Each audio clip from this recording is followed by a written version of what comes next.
Hi, everyone. I'm here with Clark Gilles, and he was a famous islander for us on Long Island. He originated from Canada in the province of Saskatchewan. Hope I said that correctly.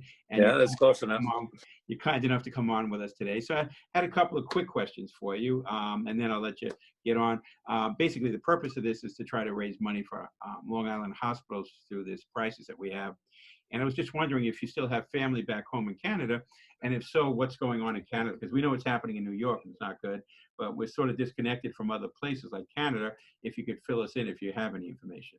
Yeah, well, I grew up, in a small town, Moose Jaw, Saskatchewan. It's only about 30,000 people, and I still have my brother and my sister live there with some nieces and nephews and great nieces and nephews. And I've talked to them quite a bit over the last couple of weeks and just checking in on them to make sure that they're safe and sound. They're kind of doing the same thing we're doing here, trying to practice social distancing, being careful. They're not getting together as groups. I know my brother's birthday is coming up in a couple of days. They don't plan on being together. They're going to, by way of maybe house party or Zoom or whatever the case may be, getting together online, maybe at a distance, saying hi to each other. But nobody's taking any chances. They're kind of trying to do the same thing that we're doing here, as they said. Is there a lot of penetration there? A lot of people are infected yet? No, I mean, Saskatchewan is mostly farmland. People are pretty spread out. Okay. My brother, when I spoke to him last, he didn't really, there may be a couple of cases in and around that area. There's not too many in Saskatchewan, but I think from what he told me, everybody's been really doing as they're told and practicing the proper habits to kind of stay safe. Right.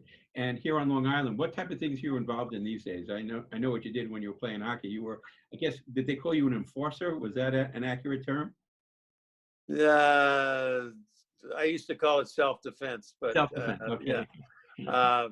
I used to take care of my teammates a little bit. If anybody needed a tune-up, I was always there to oblige them. But I like to go out and play the game, but every once in a while I'd get into a little skirmish, which I didn't dislike. I grew up in a tough little town and played hockey in Western Canada, so there were some times where you had to defend yourself, and I did some of that. You were a defender in your professional career. Now I understand you're also defending other things. You have other things you're defending now. If you want to touch on that. I started the Clark Gilles Foundation a little over 20 years ago, and one of our projects that we're working on now is Huntington Hospital. We donated a gift. We gave a gift to Huntington Hospital to help build the pediatric emergency room in the new expansion at the hospital, and we have a 15-bed facility there for pediatrics, and we're very proud of it. The hospital is very happy with it, and so we're busy doing that. We run a golf tournament every year. We had to move it back this year. We usually have it in August, but with everything that's going on, we moved it back to October. But I'm just trying to do some things to give back to the community. I have a very strong foundation board that's very generous, and people in and around Huntington and a lot of areas on Long Island are very generous to the foundation. So I guess once a defender, always a defender, right? Well, you know what? I was very fortunate to have a lot of great years, still having a lot of great years here in Long Island. So as a professional athlete who had some good times, as I said, I just feel sort of obligated to give back. Well, thank you. Well, we're glad to have you on Long Island, both in the past and the present.